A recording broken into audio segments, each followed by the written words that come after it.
Dear ladies, there comes a moment when you sit alone on the edge of your bed, staring at a person who's still sleeping beside you, and you whisper to yourself, "When did we stop being us?" You're smiling in photos, laughing at dinners, pretending like everything's fine, but inside you're screaming. It's a silent scream, one no one hears, not your family, not your friends, not even him. And you think, maybe this is just what marriage becomes, a slow fading of what once was fire. But that thought, that's where everything changed for me, because I refused to let my marriage become a lifeless ritual. I refused to believe that love could disappear just because life got complicated, but I also knew something had to change, and fast. So I stopped asking, why is he like this? And I started asking, what do I need to remember about myself? And that's where I found it. The one thing that saved my marriage wasn't found in books. It wasn't in therapy. It wasn't in advice from others. It was found in one brutal, honest, soul-shaking realization. I had forgotten how to respect myself, not in a prideful way, not in a stubborn way, but in the way you lose little pieces of your identity trying to please someone else. In the way you silence your needs to keep the peace, in the way you bend until your back breaks, hoping they'll notice your sacrifice. Let me tell you this, woman to woman, love cannot thrive where self-respect dies. I started to rebuild the way I showed up, not to punish, not to control, but to shine again. I remembered who I was. I set boundaries, not walls. I stopped yelling and started speaking with calm power. I stopped begging for attention and started giving myself the love I craved from him. And when I changed, so did everything. You see, marriages don't break overnight. They break slowly, moment by moment, word by word, sigh by sigh. But they can also heal, just as slowly, just as powerfully, and it always begins with you. I want every wife watching this to hear me clearly. You do not need to become someone else to save your marriage. You need to return to yourself. You need to remember the woman you were before the disappointments, before the resentment, before the tears. When you walk in self-respect, you walk in a different kind of love, a love that doesn't depend on their mood, their tone, their validation.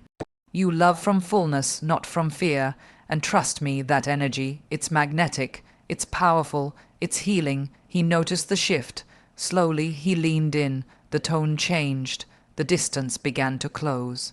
We found each other again, not because I demanded it, but because I became someone worth coming home to, not for him, for me. So if you're holding on by a thread, wondering if it's too late, I promise you it's not. But don't wait for him to change. Don't wait for the apology. Don't wait for the perfect moment. The one thing that saved my marriage and can save yours is this: respect yourself like your life depends on it. Because your emotional life does. Watch this till the end, because I'm going to show you exactly how I did it, and how you can too, not from a pedestal, not from perfection, but from a place of raw truth, tears, and transformation. Every wife needs to know this, because you are the heartbeat of your home, and if you rise, love rises with you. There was a moment, a breaking point, where I couldn't ignore it anymore. It wasn't a big fight or a dramatic betrayal. It was quieter than that. It was sitting at the dinner table, eating in silence. It was walking past each other in the hallway, like strangers in a home we once built with laughter. It was lying in bed, back to back, pretending to be asleep just to avoid another exhausting conversation that always ended the same way. No, where I knew something had changed, and it wasn't just him. It was me, too. I had changed. I had become someone I didn't recognize. I was exhausted from trying to hold everything together while slowly falling apart. That moment was the most painful yet powerful realization of my life. I had always believed love was enough, that if I gave more, tried harder, kept quiet longer, things would eventually get better. But the truth is, when you give and give without receiving, when your emotions are constantly dismissed, and your needs are always placed last, something in you starts to die, and I was at that place. I didn't want a divorce. I didn't want to give up. But I also couldn't live like that anymore. So I did something I hadn't done in a long time. I sat in the mirror and looked at myself. Not my makeup, not my hair, but deep into my eyes. And I asked the most honest question I had ever asked myself. Who are you now? I saw a woman who had stopped dreaming. I saw someone who laughed less, smiled only for appearances, and cried silently in the shower so no one would see. I saw a woman who was exhausted from holding everything in, from being everything for everyone and nothing for herself. And that's when I knew before I could fix my marriage, I had to find myself again. That was the turning point. I didn't wait for him to notice. I didn't wait for him to suddenly understand me. I started by listening to myself. I started waking up a little earlier just to sit with my thoughts, to breathe, to journal. I started dressing for me, not for validation, but because I missed feeling beautiful. I began saying no to things that drained me and yes to things that healed me. I started speaking up, not to argue, but to express. I learned that my silence wasn't noble. It was suffocating me. In the beginning, he didn't understand. He thought I was pulling away, but I wasn't. I was showing up in a new way. I wasn't begging for affection anymore. I wasn't chasing his attention. I was grounded. I was calm. I was rebuilding my identity piece by piece, and that change, it created space. It shifted the energy between us. Slowly, he started noticing. My peace made him pause. My clarity made him listen. My strength invited him to step up. Love isn't about losing yourself in someone. It's about becoming so rooted in who you are that the relationship becomes a partnership, not a performance. That moment of breaking wasn't the end, it was the beginning, because from that place of emptiness I learned how to fill myself again. I stopped measuring my worth by how many texts he sent, how many compliments he gave, how often he noticed my pain. I started measuring it by how deeply I honored myself, how fiercely I protected my peace. Marriage is hard, but what's harder is losing yourself in the name of saving it. That moment, the one where everything felt like it was falling apart, was actually the moment everything began to fall into place. I thought I was saving my marriage, but the truth is, I was saving me, and in doing that, I gave our love the space it needed to breathe again. There's something deeply powerful about a woman who finds her voice again, not just to speak louder, but to speak wiser, softer, and stronger all at once. I had spent so much time thinking that being the good wife meant being agreeable, being quiet, being accommodating. But in the silence of all that pleasing, I lost the ability to truly express what I needed, what I felt, and what I dreamed of. And when your voice disappears in a marriage, your identity soon follows. I used to think that if I spoke up, he would leave. If I expressed disappointment, he would think I was too emotional. So I swallowed my thoughts, I minimized my feelings, and I let my heart go unheard. But here's the truth I discovered the hard way. When you don't use your voice, you become invisible, not to the world, not even to him, but to yourself. Everything started to shift the moment I decided I would no longer apologize for needing emotional presence. I stopped hiding behind "I'm fine" when I wasn't. I stopped laughing to avoid the awkward silence. I stopped pretending the little things didn't hurt just to keep the peace, because peace that comes at the cost of your truth is not peace, it's a slow suffocation. So I practiced something simple but life-changing. I spoke honestly, without drama, without blame, without threats. I stopped screaming when I felt ignored, and instead I said calmly, I need you to see me.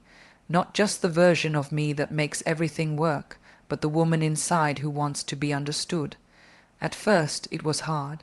I felt exposed, vulnerable, weak, but with each conversation I felt myself returning, like I was unlocking a part of me that had been waiting patiently to be heard. He didn't know how to respond at first. Most men aren't taught to sit with a woman's emotions. They're taught to fix things, to defend themselves, to retreat when things get messy. But I wasn't trying to fight, I was trying to connect. And once he realized I wasn't attacking, I was inviting him into my world, he began to lean in. Slowly, the defenses came down. Slowly, the eye contact returned. Slowly, the conversations became real again. A woman's voice has the power to shift the emotional climate of a marriage, not when it's laced with anger or sarcasm, but when it's rooted in calm, confident clarity. The tone changes everything. When I learned to speak from a place of self-awareness rather than accusation, his heart became open instead of guarded. It wasn't magic, it took time, but it worked. Because what every man truly wants, beneath the pride, the ego, the fear, is to feel safe enough to be vulnerable too. And when a woman uses her voice not to shame but to share, not to control but to connect, she gives him that safety. And in return, she receives something far deeper than just attention. She receives partnership. So many women are told to talk less or choose your battles, but I say choose your truth, speak with intention. Speak with heart, speak with grace. Don't wait until the pain turns into rage. Say it now. Say it gently. Say it like you matter, because you do. Your voice is not a weapon. It's a bridge. It's not a demand, it's an offering. And when used wisely, it can be the very thing that brings your marriage back to life. For the longest time, I thought the answer was in trying harder, being more patient, doing more, saying less. I was stuck in this invisible competition, not with another woman, not with outsiders, but with him. Competing for attention, competing for who was more tired, who was more right, who was doing more for the family. I didn't even realize it, but our relationship had become a constant silent scoreboard.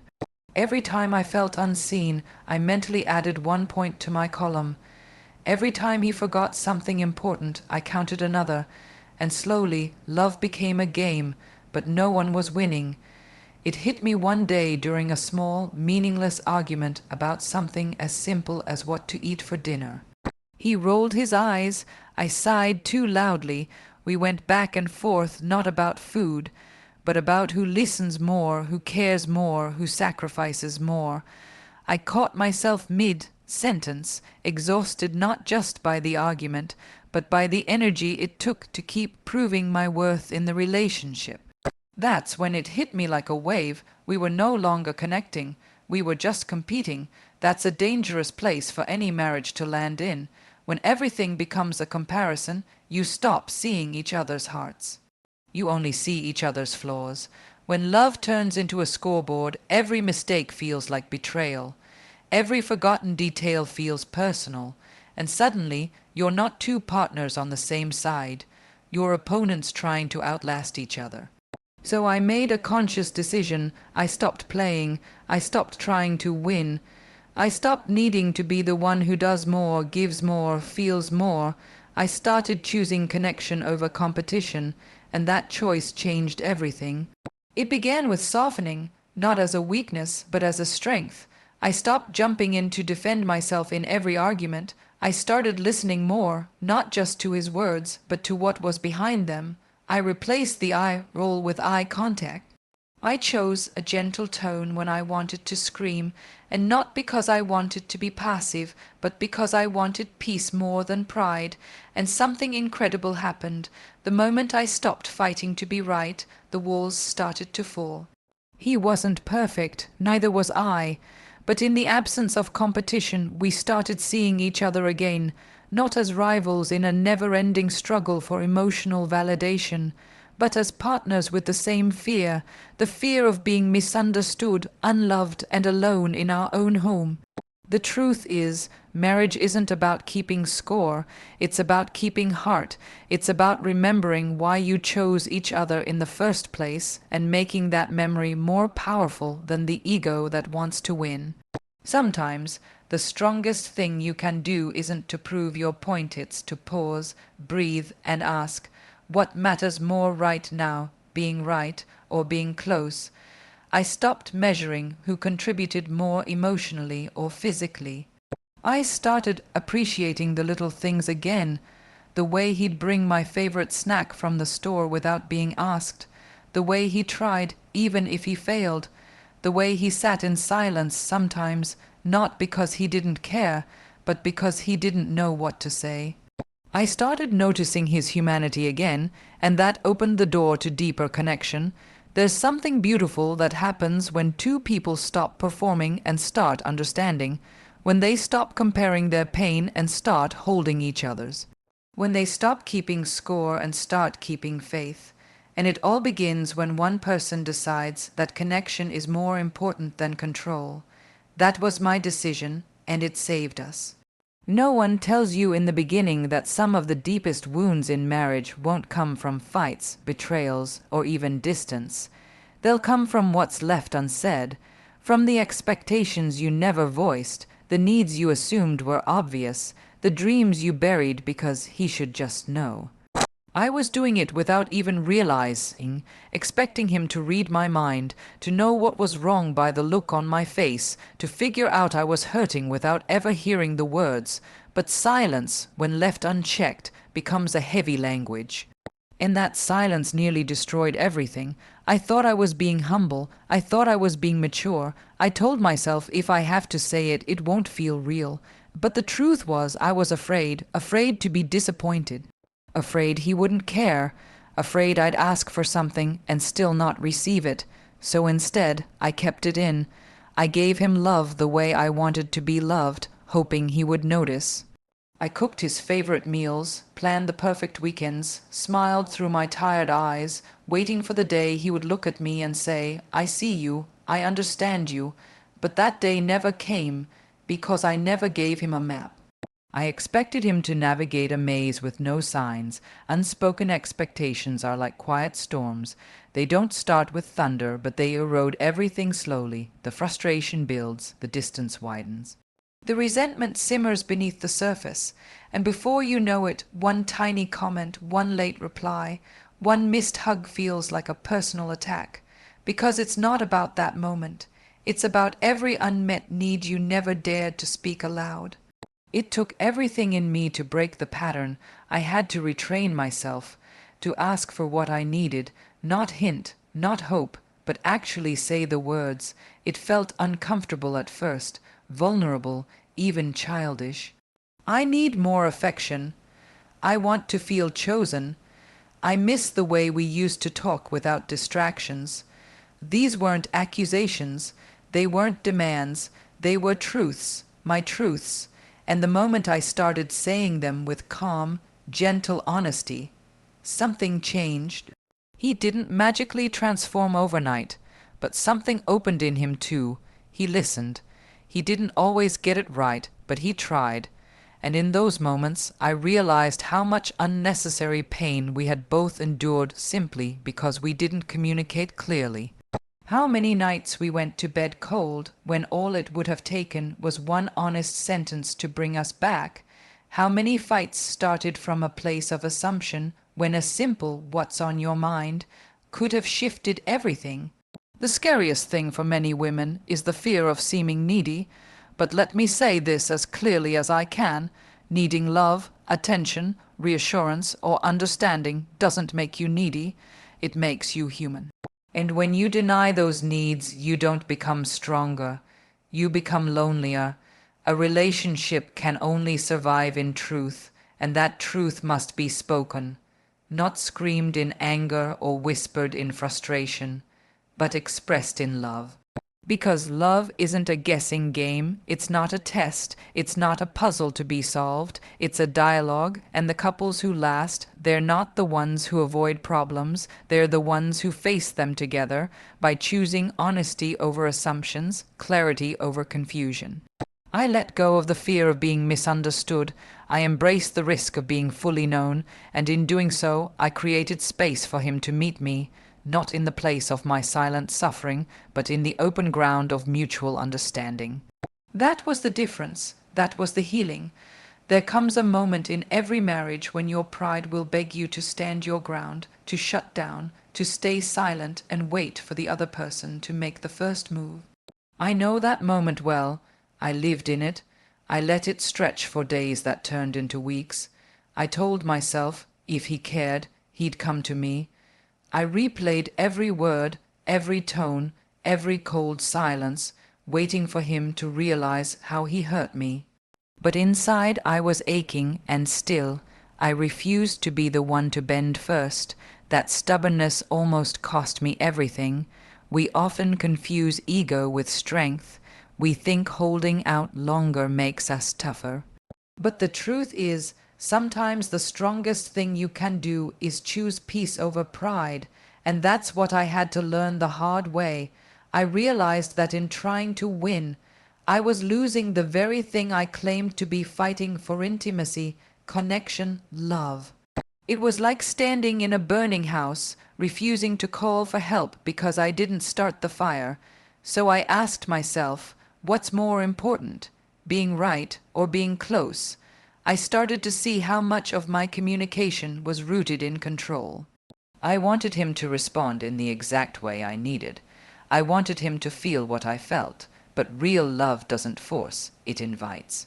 And sometimes that invitation begins with you being willing to soften, not because you're wrong, not because you're weak, but because you care enough about the relationship to lead with love instead of ego. I began choosing peace, not the fake kind, not the one where you sweep everything under the rug, but true, grounded peace, the kind that says, I'm here, I'm listening, let's work through this together. I didn't have to lower my standards. I didn't have to become a doormat. I just had to stop fighting for control and start fighting for understanding. And when I shifted, so did he. When I stopped speaking from a place of blame and started speaking from a place of vulnerability, his defenses came down. When I chose a soft word instead of sarcasm, he leaned in. When I made space for him to respond without pressure or expectation, he began responding with more authenticity. Because here's the secret: when you release control, you make room for connection. When you let go of needing to win, you start to win something far more valuable: his heart. Choosing peace isn't always dramatic. It's in the small, quiet decisions. It's in walking away from a fight before it escalates. It's in taking a deep breath and asking, what are you really feeling right now? It's in giving grace even when your emotions beg for justice. It's in saying, I love you, first, even when you feel like they don't deserve it in that moment. People think choosing peace is about letting the other person off the hook. But no, it's about freeing yourself. It's about refusing to live in constant emotional warfare. It's about saying, I deserve a marriage where we're safe, not where we're always battling. And when one person chooses peace consistently, something begins to heal in the space between. I watched the temperature of our relationship change. Fights became conversations. Silence turned into softness. And that heaviness in my chest, the one I carried for so long, started to lift, not because he suddenly became perfect, but because I stopped letting my ego drive the car. Love isn't about winning, it's about growing. And sometimes growth starts with the courage to say, let's not fight today, let's try love instead. That choice saved us more times than I can count, and it can save you too. I wish someone had told me sooner that the turning point in any marriage doesn't come from changing your partner.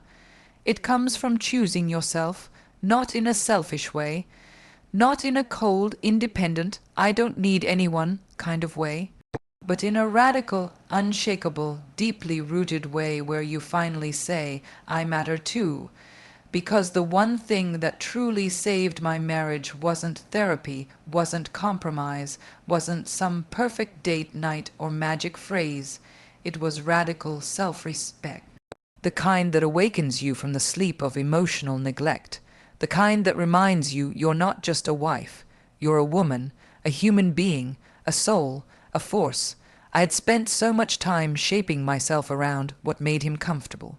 I made excuses when he forgot important things. I told myself he's just busy. When I was feeling emotionally abandoned, I tried to stay small so he could feel big. I tried to be convenient, easy, undemanding. I thought that's what a supportive wife did, but inside I was fading, my light was dimming. I stopped speaking up when things hurt, I swallowed my tears, I smiled through the pain, and I told myself I was strong. But really I was scared. And then came the moment that broke me open. I remember standing in front of the mirror, looking at my reflection, and feeling like a stranger. Where was the fire in my eyes? Where was the energy in my smile? I didn't see her anymore. I saw a version of myself I had created just to be tolerated, and that's when the shift began. Not overnight, not in a dramatic explosion, but slowly, gently, powerfully, I began to respect myself again. I started honoring my boundaries. If something hurt, I said it. If I was tired, I rested. If I needed connection, I asked. And if it wasn't given, I didn't chase. I centered. I stopped waiting for him to validate me. I became my own validation. I dressed for me. I moved for me. I created joy for myself. Not to make a point, but to come home to myself. And that self-respect became magnetic. I walked differently, spoke differently, loved differently, because I wasn't loving from lack anymore. I was loving from wholeness. He noticed. He didn't say it right away, but he saw it. He felt it. I was no longer the version of myself who begged to be seen. I had become the version who saw herself, and that energy shifted everything. Our conversations deepened, our intimacy grew, not because he changed, but because I did. And in changing, I invited him to meet me at a new level, not one of control or dependence, but one of mutual respect. Women are taught to give, give, give until there's nothing left. But what no one tells you is that your marriage cannot thrive if you are starving for your own attention. You cannot build something beautiful with someone else while abandoning yourself in the process. When you respect yourself, you teach others how to love you. You raise the standard, not by demanding, but by demonstrating. And when he sees a woman who fully stands in her power, who knows her worth, who radiates self-respect, he either rises with her or reveals he was never capable of meeting her there. Either way, you win. Either way, you grow, and that growth, that's where healing begins. The day I chose radical self-respect was the day everything began to shift, not just in my marriage, but in my soul. I became fuller, freer, more alive. And from that place, I was able to love him better because I finally knew how to love myself, and that changed everything.